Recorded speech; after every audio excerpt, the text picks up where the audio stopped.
By thanking our sponsors for this morning's shir, to thank our Talmud Torah sponsors for the month. Actually the last day for the month of Tishrei, even though it's Rosh Chodesh, the last day of Tishrei. Stephen Terry Zinn, in memory of their parents, Tzvi Hirsch ben Yosef HaKohen, Yentel Mindel Bas David Halevi Bunim Tzvi ben Chaim Devorah Bas Yisrael. Our week of learning sponsors, the Weiss Sport family, in the merit of a refuah shalema for Dr. Weiss Sport Aviva Bas Shena Chana. And our Daf Yomi sponsor for today, Elisheva Engel, in memory of her mother, Vera Engel, Bela Bas Yisrael, Zichron Livracha. We hope that in the merit of our Talmud Torah, the Neshamos will have an Aliyah, the families in Nechama, and all those who need a refuah will have one together with Kol Cholei Yisrael. So also with that, let us begin. A lot to do today, and I apologize, I have to end just a little bit early. Unfortunately, I have a Levaya in Philadelphia. Just have to leave a little bit early, but in Merit Hashem, we'll get through as much as we can. And there's always tomorrow, Baruch Hashem, always tomorrow. So we'll say, here we go. Today's daf is Ayin 70. We left off at the Gemara on Samich Tes Amud Beis 69b. So the Gemara says as follows. Remember again, we're not going to go through the cases again in the Mishnah as we did them in yesterday's daf. So the Gemara says, Beisahu da'aser ha'chatzeres sharia. So one second, we'll say, remember again, referencing the first case in the Mishnah. So referencing the first case in the Mishnah, which was the individual who lives in a chatzer, where everyone in the chatzer made an Eruv, but, Gabi, you could just, good, thank you. Where the individual went ahead and the individual did not join in the Eruv, and everyone else did. So the Gemara said the halacha was Beisa Asr milahachnis mulahotzi. In that case, ultimately, the individual is not permitted to carry in and out of his house. So the Gemara says, I don't understand. Beisahu da'asar ha'chatzeru sharia. So I will say again, it's only his home that's problematic, but his chatzer is okay. What's the case? Hechidami. So we'll say if the individual ultimately again yielded the rights in his home, then why is it usher for him or for anyone else, not for I should say for anyone else, to carry in and out of his home? Idalo batal chatzero, idalo batal, and if he did not yield his rights, chatzero amai sharia, then halacha lamaisa, why is his chatzer permitted to take in and out of? To which the Gemara says, on what's the case? Kigon shebital rishus chatzero, for the bital rishus beiso. The both say the case in question over here is as follows: where the individual, remember again, our case is the individual called Ruvain is living in a chatzer. Everyone else in the chatzer joined in an eruv, but Ruvain did not. So what does Ruvain do? He, as we spoke about extensively yesterday, he yields the rights of his property. What the Mishnah is introducing to us is the concept that a person could yield the rights in their chatzer, but will still retain the rights in their home.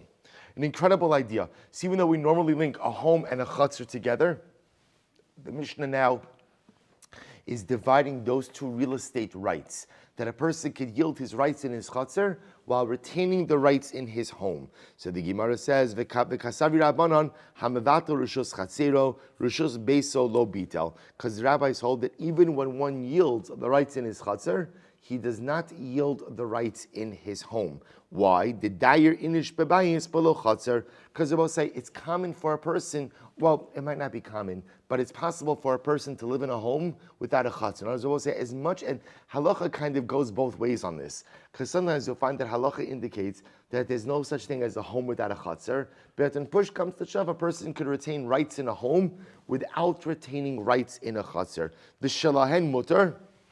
So we'll say, so therefore again, the case in the Mishnah is where the individual ultimately went ahead and yielded the rights. Did something wrong? Sorry.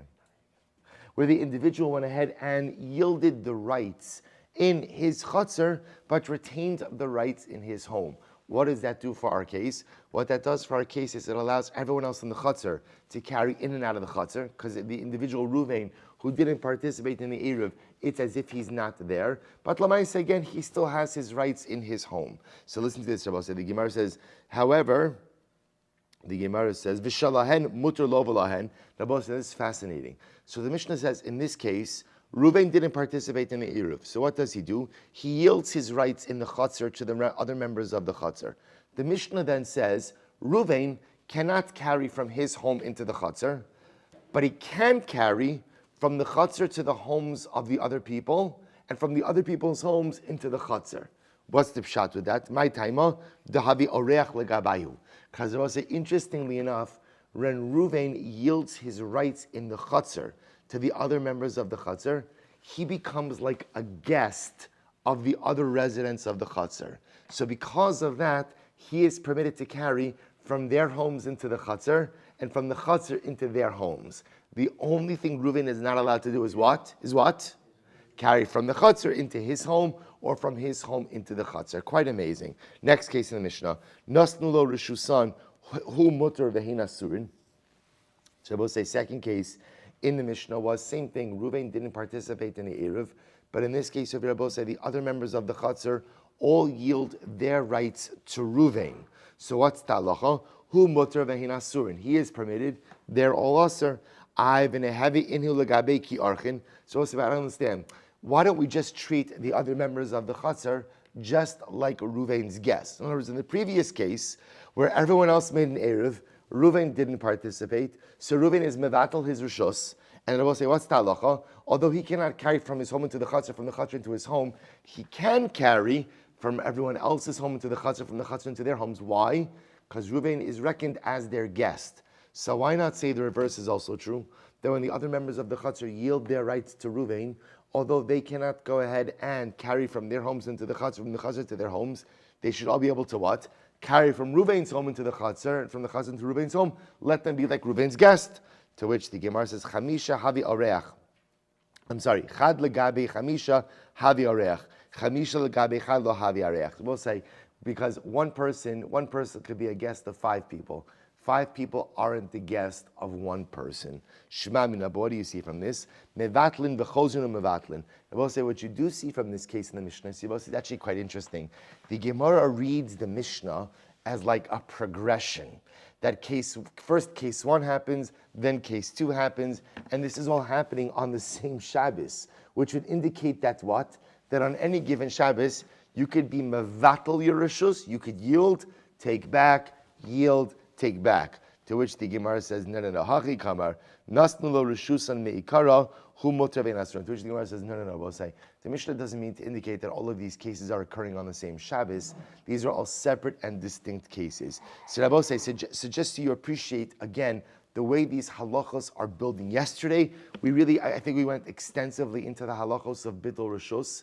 From here, we're beginning to see another fascinating add-on to what we saw yesterday, which is that if one person didn't participate in the Eruv and he yielded his rights to the other members of the chutzner, we paskin that what he's really yielding is what? What is he yielding? The rights in the chutzner. What is he retaining?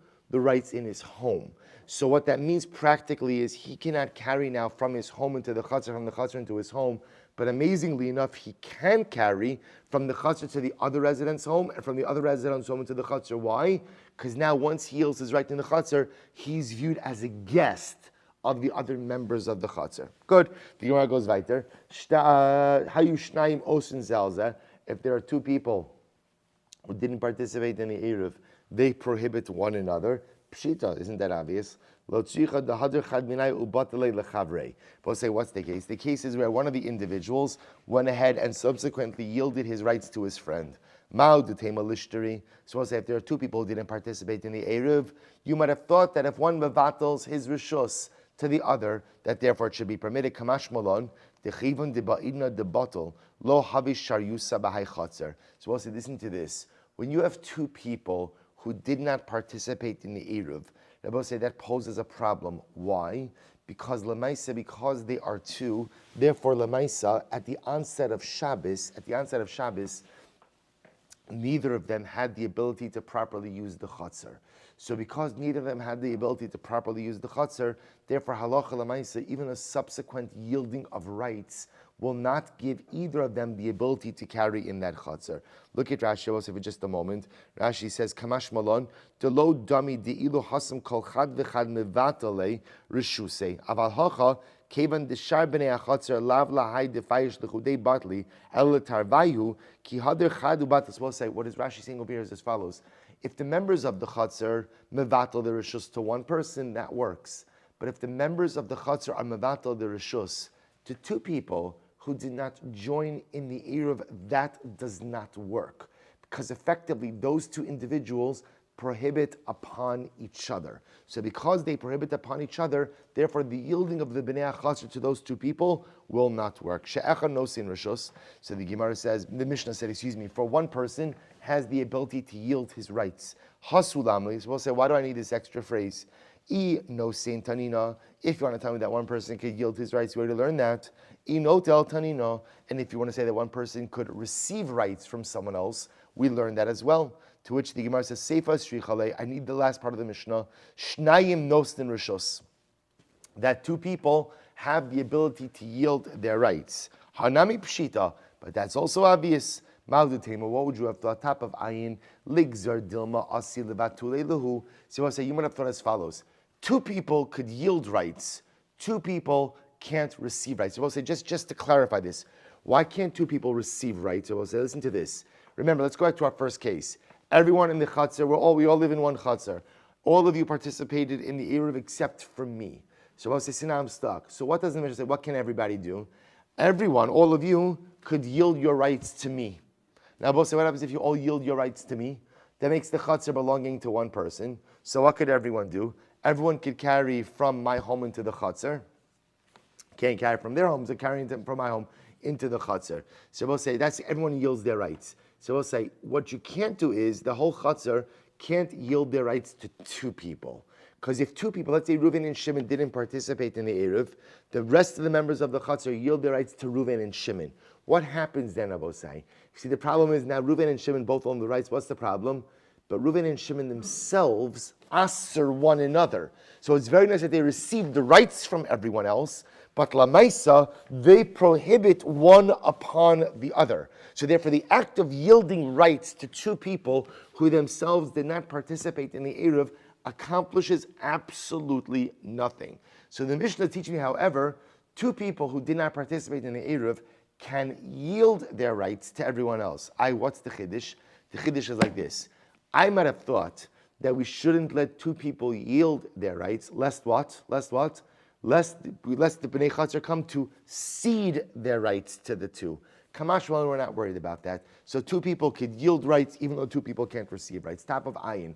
Ein notlin rishos. So the Gemara says, ve'ein notlin rishos, but two people cannot go ahead and receive rights from the rest of the members of the Chatzar. Lamali, why do I need this phrase? Lo tzricha, afagav da'amri le'kini amanas lahaknos. Because also listen to this. Let's say you were to go ahead and yield the rights of the Bnei HaChatzar would yield their rights to Reuven and Shimon. Reuven and Shimon didn't participate in the Eruv. So the Bnei HaChatzar yield their rights to Reuven and Shimon.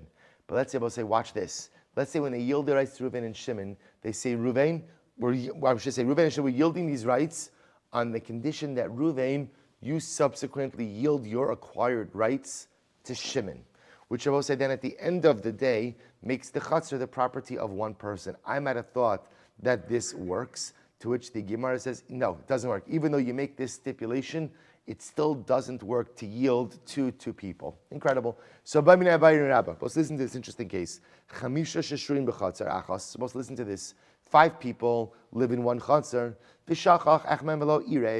And Reuven forgot to participate in the Eruv.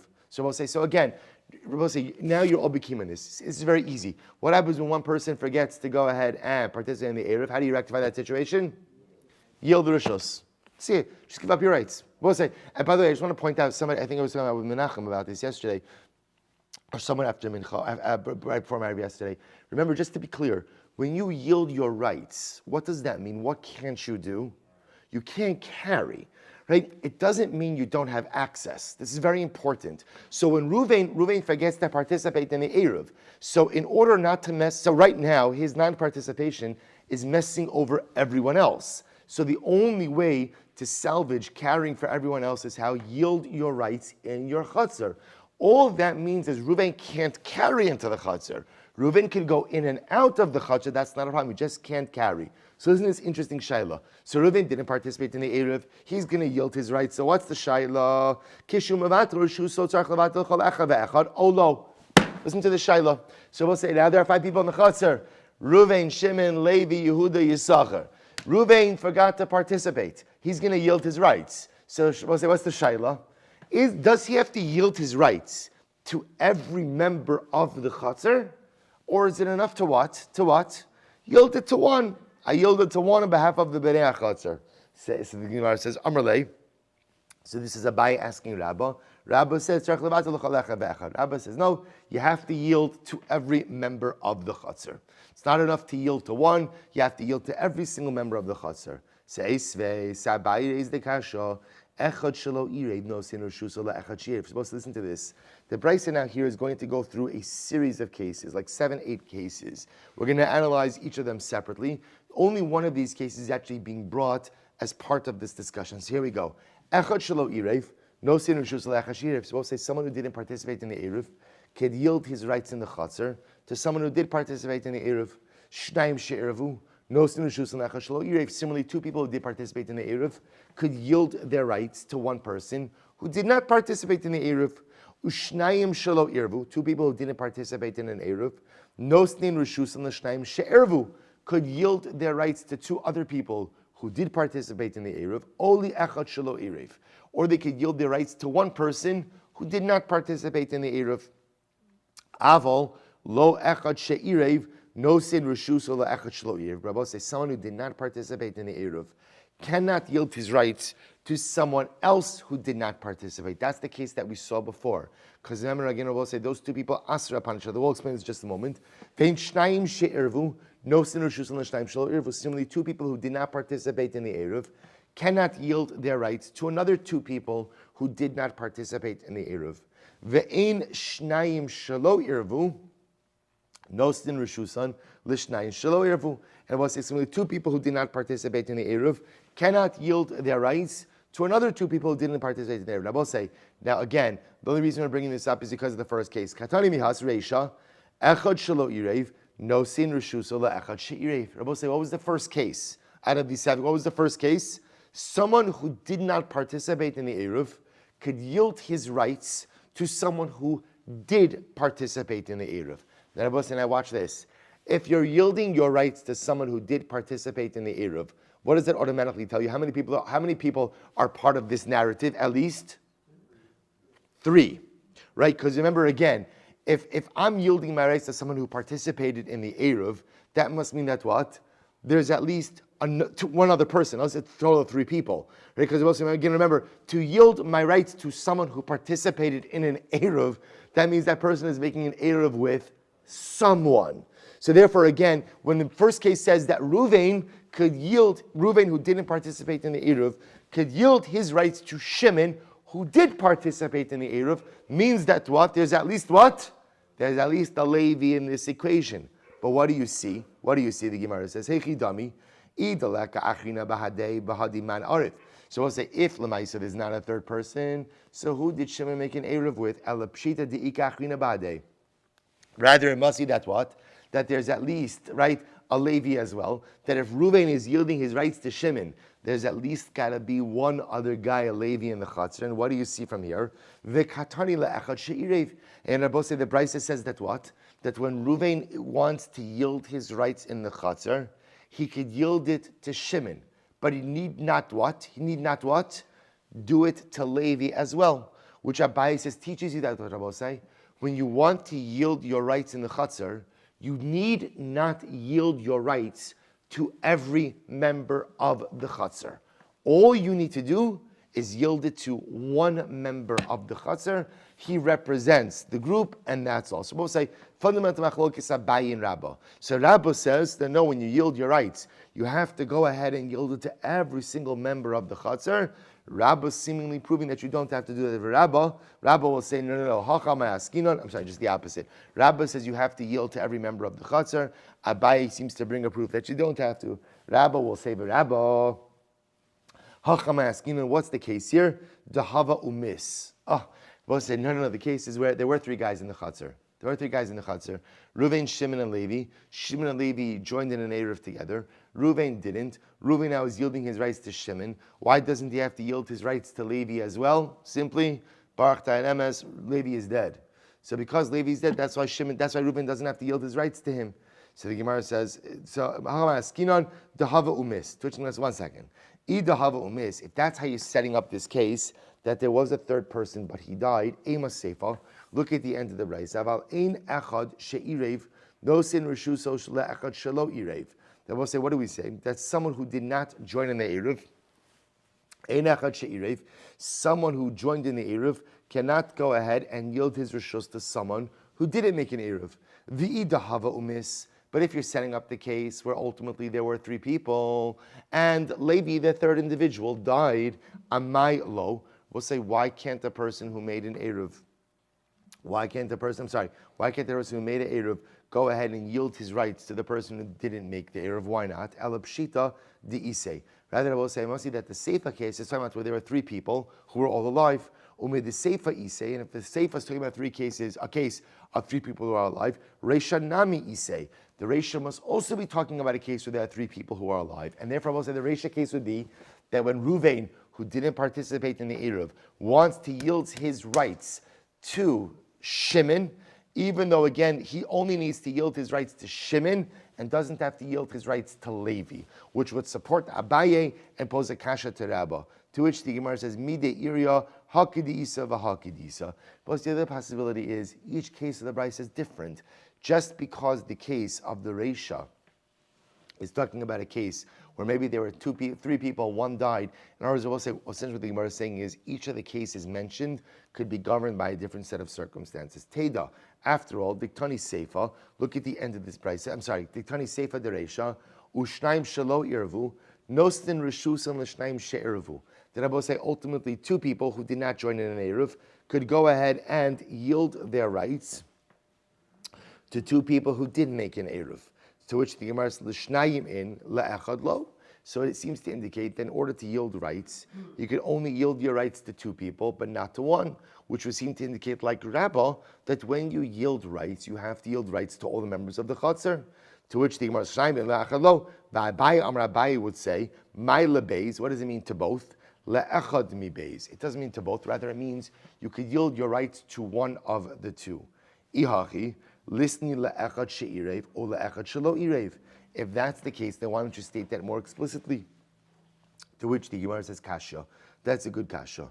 Echad shelo irev. No, so we'll say, so that's the machlokes Abaye and Rabbah. Again, we're going to come back to that machlokes. We're going to see that lochamais in just a moment. We'll just finish up the sugya first. We'll finish up this braysa. We'll say, but it's a fundamental machlokes. When yielding your rights in a chatzar, do you have to go ahead and yield to every member of the chatzar or not? So Rabbah says yes. You must actively yield your rights to everyone. Abaye says no. One person on behalf of the chatzar is enough. Next, echad shelo irev. No sein rishuso le'echad she'irev. So we'll say, so continuing on the machlokes. So if one person didn't make an erev, one person didn't participate, he can go ahead and yield his rishus to one person who made the erev. So Abaye will structure this case. Abaye de'isei. According to Abaye, there's more than one person who participated in the erev, obviously, and the person is still alive. Yet the Bryce is teaching me that all you have to do is yield your rights to one person. Kamash malon, the ein tzarich levater rishus lechol echad ve'echad. And the Bryce is teaching me that when yielding your rishus, you need not yield your rishus to every single member of the chatzar. L'Rabbah dahava umis. According to Rabbah, ultimately there was another member of the chatzar, but he died. V'lo gazer zimnin de'isei. And I both say we're not worried that if we allow you to go ahead and yield your rights to this one surviving member, that you're going to come to only yield rights to one person when the other members of the group are alive. Ushnayim she'irvu nostin rishusan la'echad shelo irev. And we'll say the Brisa goes on. Still continuing this machlokes. Two people made an erev. They could go ahead and yield their rights to one person who did not make an erev. To which the Gemara says, Pshita, that's obvious. Ma'udetema, kevan delo irev liknisei. So we'll say, I might have thought as follows. I might have thought that since the individual didn't make an erev, we should knas him, we should penalize him, and therefore you should not be able to yield rights to him. Kamash malan that we don't penalize. Ubei shelo irvu nosin ushusan l'shnayim she'irvu. Similarly, again, two people who didn't participate in the eruv, we can go ahead and yield their rights to two people who did participate. So the Rabbah, tani seifa l'gilei reisha. So according to Rabbah, ultimately, again, we only mentioned the latter case in order to shed light on the earlier case. La Abaye, beis shelo irvu itzrichale. According to Abaye, I need this case of the two people who didn't participate in the Erev. Why? You might have thought that Allah you shouldn't allow them to yield their rishus lest you come to go ahead and cede reshus to them. Kamash malan. Now we're not worried about that. Ola echad shelo irev lamali. So we'll say the next case that they could go ahead and yield it to one person who didn't participate in the eruv. Why do I need that case? I might have thought this only works in the case where some made an eruv, some didn't. But I will say in a case where none of the members of the chutzner made an eruv, liknisinhu, we should knas them, penalize them. Don't allow anyone to yield their property rights to anyone. And therefore we'll say no one can carry on Shabbos. In order that eruv not be forgotten. Kamash malan, then again I will say we don't penalize. Aval in echad she'irev, no sin rushuso le'echad shelo irev. But one person, in echad she'irev, one person who made an eruv cannot go ahead and yield his rights. I'm sorry. Aval in echad she'irev, no sin rushuso le'echad shelo irev. So we'll say la'abaye, according to Abaye, Tana Seifa legaluya reisha. We quote this latter case to shed light on the earlier one. The Rabbah, I did the Tana reisha, Tani nama Seifa. According to Rabbah, ultimately, because since we went ahead and we stated the earlier case, we have to state the latter case as well. So we'll say all going back to the machlokes Abaye and Rabbah about the mechanics of yielding reshus. According to Rabbah, you have to yield to every single member of the chutzner. According to Abaye, only one. And two people who made an eruv could yield their reshus. And two people who made an eruv cannot yield their reshus to two people who did not. Hasulam, we already learned this. We learned this concept over and over. You cannot yield rights to two people who did not participate in the eruv. Why? Because we will say it doesn't accomplish anything. Because if you yield rights to two people who did not participate in the eruv, what happens? They asser one upon the other. So the yielding of the rights to those individuals accomplishes nothing. Hasulam, so why do I need to repeat this again? To which the Gemara says, we'll say, because what's the case? You yield to Reuven and Shimon, neither of them participate in the eruv, and then Reuven subsequently yields his right to Shimon. So the Gemara says, you would have thought, therefore, this should be permitted. Kamash malon, no. Kamash on kevon de be'ina de batal, lo havishar yusa by chatzar, lo. By chatzar, lo. So we'll say, since at the time when you yield the rights to the two, neither of them have rights in the chatzar because they both asra upon each other, therefore the case does not work. Ve'ein shnayim shelo ervu, no sinushus l'shnayim shelo ervu. Still again, I will say, two people who did not participate in the eruv cannot go ahead and yield to two others who did not participate in the eruv. We'll say, so it's the same case. Hasu lamali lo tzricha de amri kini amanas lahaknos. Ultimately, we'll say, what's the case? The case is where they yielded it. They yielded it to Reuven, let's say, and they said, Reuven, acquire it on Oresh. They yielded to Reuven and Shimon, and they say, but Reuven, when you acquire it on behalf, or acquire it on the condition that you're going to yield it to Shimon. So we'll say, so with these two-person cases, anytime you're yielding property rights to two people who did not participate in the eruv, it never works. It never works. And we'll say, it's very logical, because if the Bnei HaChatzer yield their rights to Reuven and Shimon, who did not participate in the eruv, we'll say Reuven and Shimon, by definition, asr upon each other, right? Because remember, again, you have two individuals, ultimately, again, who now, once they acquire the property rights from the rest of the members of the chutzner, they can't do anything with it because they asr upon each other. Therefore, that type of yielding does absolutely nothing. So we'll say, before we go on to the next case, which is incredibly riveting and fascinating, how do we pass in this case? Because this is very important. The mechanics now of bittul reshus, when you yield your property, to your rights in the chutzner, to the other members of the chutzner, in order to go ahead and I didn't participate. We're all one big happy chutzner family. I didn't participate in the eruv. I just forgot. So now what happens? But I don't want to asr on the rest of you. So I'm going to yield my rights in my chutzner to the rest of the bnei chutzner. So I want to say, how do I do that? Do I have to go to each individual and yield my rights to each of you? Or can I go ahead and yield my rights to just one of you? And once I yield my rights to one of you, so listen to this, I will say, Simin Shin Pei, Arachayim, Sif Aleph, Echav Mibnei HaChatzer, Sheshachach V'lo Irvim Achirim. So we'll say, if one of the members of the Chatzar didn't participate in the Eruv, Oser Alehem, so obviously we'll say, my non-participation in the Eruv, of course, ruins it for the rest of you. Now, none of you can carry in the Chatzar from your own to the Chatzar because I didn't participate in the Eruv. So matakanosim. So how do I fix this? Yebata lahem reshuso. I have to yield my rights, my property rights, to the rest of you. Sheyomar reshusi mevutelas lachem o kinuya lachem. I say my reshus is bottled to you. It's acquired by you. Vein tzarich liknos bekinyan sudar. We saw this in yesterday's daf. I don't need a formal kinyan. I don't need a formal kinyan. All I need is a declaration. V'yachol levatel af mishatechshach. And by the way, yesterday's daf also, I could yield my property rights even on Shabbos. Even on Shabbos. So I just need a declaration. I don't need a kinyan. I could do it even on Shabbos. Watch this. V'im dar im dalurohei. What happens if there's a bunch of people in the chutzner? Tzarech levatel lechol echad ve'echad. We paskin like Rabbah.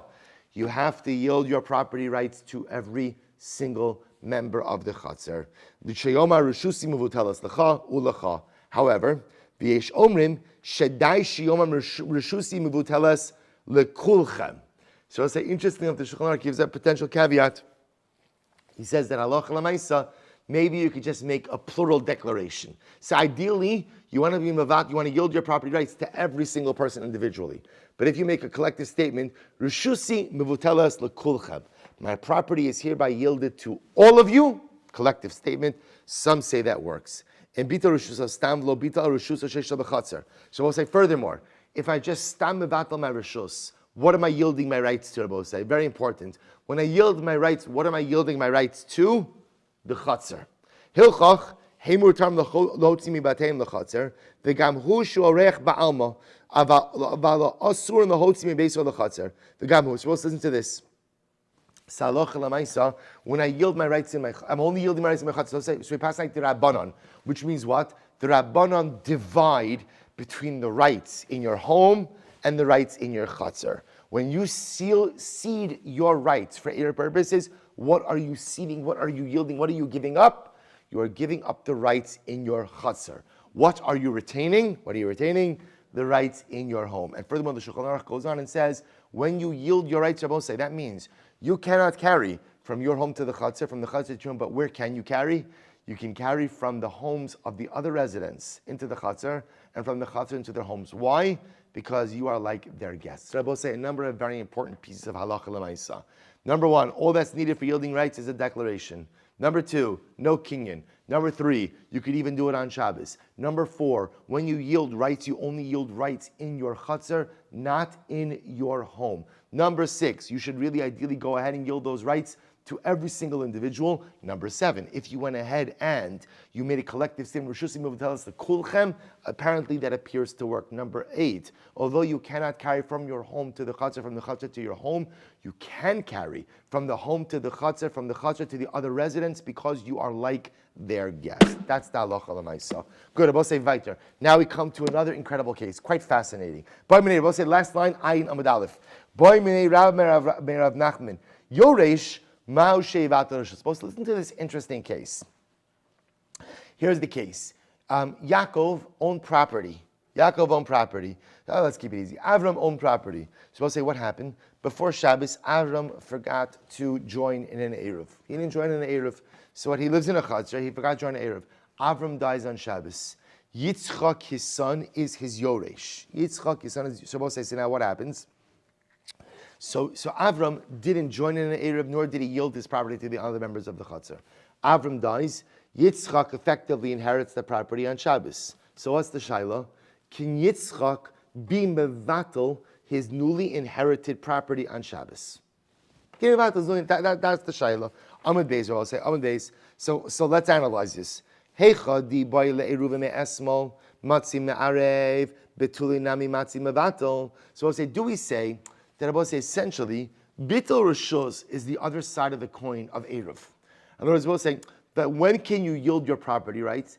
In any situation where you have the ability to enter into an Eruv, but you didn't do so for whatever the reason, that's when you have the ability to be Mavatal your Rishus. But anytime you don't have the ability to enter into Eruv, you also don't have the ability to be Mavatal your Rishus. So Aval Hai, Kevandi by the Ruvim Esmalo Matzimura, supposed to say in this case, did Yitzchak have the ability to enter into an Eruv yesterday? Did he? No, why not? It wasn't his. It wasn't his. He'll say you can't enter into an Eruv property that's not yours. So because it wasn't his, he didn't have the ability to enter into an Eruv on Erev Shabbos. Therefore, what? The Gemara says, Lo Matzi Mevatel. Therefore, now, Rosa, now remember, this is very important because what did we just say? We just pointed out, the question over here is not if you can be Mevatel your Rishus on Shabbos. We just saw in the Shulchan Aruch, you can yield property rights on Shabbos. That's not the problem. The issue of here, Rabbi is, you're effectively gaining title to property on Shabbos. So I didn't have rights in this property Erev Shabbos. So the shaila is, can I be Mevatel the Rishus on property that I own on Shabbos that I did not own Erev Shabbos? So do we say Bitul Rishus is the other side of the coin of Erev, where you're able to enter into an Erev Shabbos, you could be Mevatel your Rishus even on Shabbos, but if you weren't able to enter into an Erev Shabbos, you can't be Mevatel Rishus on Shabbos. Therefore, Yitzchak the Yoresh was unable to enter into an Erev Shabbos because the property was not his. Because it wasn't his, therefore, halacha l'maisa, he is not permitted to be Mevatel Rishus on Shabbos. Odama, Yoresh kari da'avuhu. We'll say, or perhaps you should say like this. Yoresh, an inheritor, is literally like the thigh, like the leg of his father. So I both say, a son who inherits his father, or in general, an inheritor, is an extension of the deceased. So essentially, I both say, when Avram dies, Yitzchak slides directly into his place. He's an extension of Avram. And therefore, really, we view it as if Avram did have the ability to enter into an Erev on Erev Shabbos. Avram, therefore, did have the ability to go ahead and be Mevatel his Rishus on Shabbos. Yitzchak slides right into the place of Avraham. And therefore, he does have the ability to be Mevatel his Rishus on Shabbos. Amar lei, so we'll see, it's a good shayla. Amar lei, ani omer, bless you. Amar lei, ani omer mevatel. So he said, I say, this was, remember again, this was a shayla, this was Rabbah asking for Rav Nachman. So Rav Nachman said, I think that Yitzchak does have the ability to go ahead and be Mevatel the Rishus on Shabbos, which Rabbah essentially means that Yitzchak, Rabbah say, by the way, this is also, you should just know, it's a fascinating shayla, not just about Eruvin. It's a fascinating shayla in general, Lagabe estate law. Lagabe inheritance. How do you view an inheritor? And I will say, by the way, this has many, many ramifications, most of which I will say has to do with what? What the inheritor's obligations are vis-a-vis what? Debts of his father. Which is actually just in general, but okay, we'll focus on Eruvin now. So we'll say, so therefore again, Rav Nachman said, I hold Yitzchak, right, inheritor is like the leg of his father, like the thigh of his father. And therefore he has the ability to Mevatel the Rishus on father. V'hani debei Shmuel tanu ein Mevatel. But in the yeshiva of Shmuel, right, the household of Shmuel, ultimately again they said that the Yoresh is not permitted to be Mevatel. Because they both say, the right of Bittul only exists when you had the right of Erev on Erev Shabbos. But if you personally did not have the right of Erev on Erev Shabbos, like Yitzchak had no business entering into an Erev on Erev Shabbos, therefore he doesn't have the ability to be Mevatel the Rishus. So there is the kasha, Zaklal, Kol shemuter lemiktzas Shabbos, huter lechol haShabbos. Both say that which is mutter for part of Shabbos is that which is mutter for part of Shabbos is mutter for all of Shabbos. So we're going to explain what these principles mean. The Chol shene'esar lemiktzas Shabbos, ne'esar lechol haShabbos. I both say anything that is usher for part of Shabbos generally is usher for all of Shabbos. Chutz mimevatel rishus, with the exception of being mevatel your rishus. So we'll say, let's analyze this. This is quite fascinating. Kol shodol miktzah Shabbos muter l'chol Shabbos. So we'll say, what does it mean when we say anything that is muter for part of Shabbos is muter for all of Shabbos? What does that mean? Kigon irev derech haPesach v'nistam haPesach, irev derech cholon v'nistam hacholon. So let's listen to this case. Let's say you are merging two areas through an open doorway. Right? I want to say, for example, let's say you have two chatzeros, right? Two courtyards that border each other. There's a wall between the two courtyards, but there's an entranceway, and you want to make an eruv joining the two courtyards through the entranceway. So before Shabbos, you make an eruv utilizing that entranceway, or there's a wall, but there's a window in the wall, and you use the opening of the window to join the two chatzeros via an eruv. So I'll say, so now what happens over the course of Shabbos? That entranceway gets stopped up, or the window is filled up. What's the halacha, Rabosai? The halacha is that the courtyards are still considered to be joined. Why? Because that's the principle. Kol shehoter lemiktzah Shabbos, as long as the opening was open at the beginning of Shabbos and allowed the two reshuyos to join together, even if something happens to the entranceway, to the doorway, to the window over the course of Shabbos, it's inconsequential. As long as it was permitted for part of Shabbos, that status remains for the entirety of Shabbos. Zahaklal, we'll say, when it says Zahaklal, what does that come to include? We'll say, interesting. Same halach would apply. We'll say, if you have a mavoi, going all the way back to our beginning of our Eruvin days. Let's remember again, a mavoi is what? A mavoi is that alleyway between chatzeros, right? You have homes that open up into a joint chatzer. Chatzeros open up into a joint alleyway. That alley, that mavui, goes into the Rosh Hashanah. Both say, really, you're not allowed to carry in the mavui unless you have what? A lechi or a korah, a vertical or a horizontal beam at the entranceway of the mavui. What happens if you put that beam at the mavui at the onset of Shabbos, but then something happens that is taken away over the course of Shabbos? So we'll say, what does the Brisa teach me? As long as the lechi or the korah were there at the onset of Shabbos, you're good to go. Even if something happens to it afterwards, don't worry about it. So we'll say, this is the klal. Kol shemuter lemiktzah Shabbos, huter l'chala Shabbos. As long as it was permitted at the beginning of Shabbos, it's permitted for the rest of Shabbos. What about the second klal? Kol she'ne'asar lemiktzah Shabbos, ne'asar l'chala Shabbos kula. We'll say, what about the second klal that says anything that was usher for part of Shabbos is usher for all of Shabbos? What does that come to include? Kigon shnei batim mishnei tzidei Rosh Hashanah. So this comes to include the following case. Let's say you have two homes that are across the Rosh Hashanah from each other. V'ki from Nachrim mechitza b'Shabbos. They'll say, what happened? Nachrim, Gentiles come along and they build a wall around the two homes. So they'll say, so now what? So now the two walls of the two homes are enclosed. So they'll say, it's enclosed. If it's enclosed, then you can carry. You can carry. Why not? They'll say, because at the onset of Shabbos, those homes were not enclosed by a wall and were separated by Rosh Hashanah. So since it started out Shabbos in an usher state, therefore what? That Isser remains. Ze'akla la'asuye. When it says Ze'akla, what does that come to include?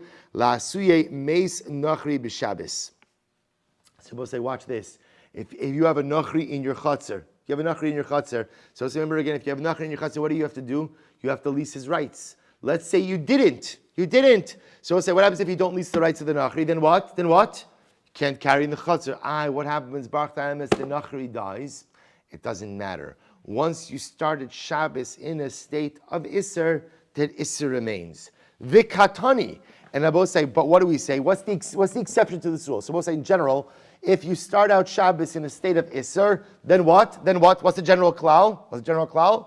The Isser remains. Even if circumstances change, the Isser remains. So you start out two homes in Rosh Hashanah, Nachrim build a wall on Shabbos, doesn't matter. Since you started Shabbos, you can't carry. You have a chutzner where the Nachri lives, and you didn't lease his rights, but the Nachri dies, doesn't matter. Once you started Shabbos in a state of Isser, this remains. Both say there's one exception to the rule. What's the exception to the rule? V'katani chutz mi mevatel reshus. Both say the exception to the rule is both says bittul reshus. What's that example? We all live in the chutzner.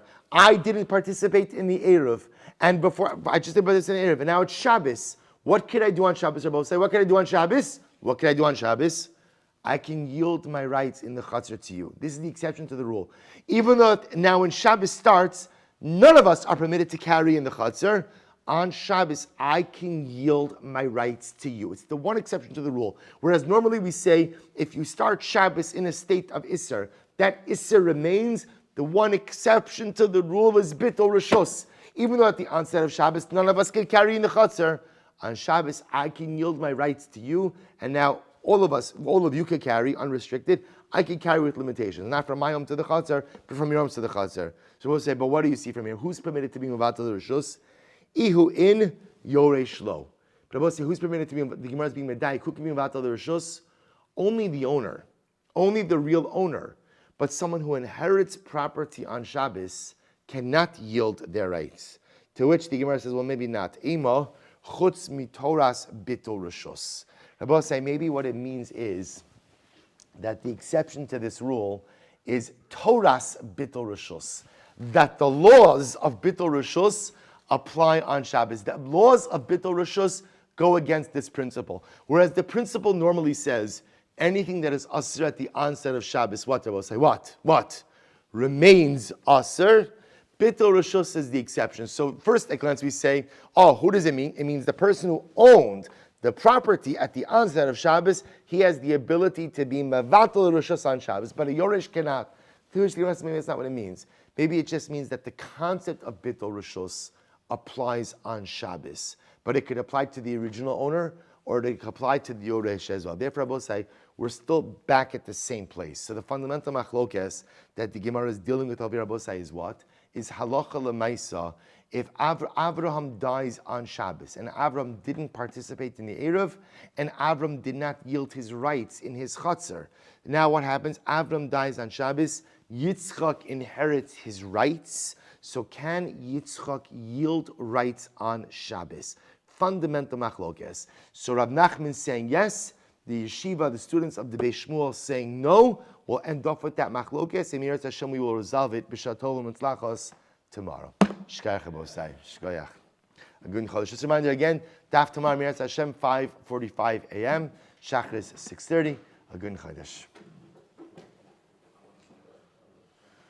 All right, Chevron, Zoom, everyone have a wonderful day.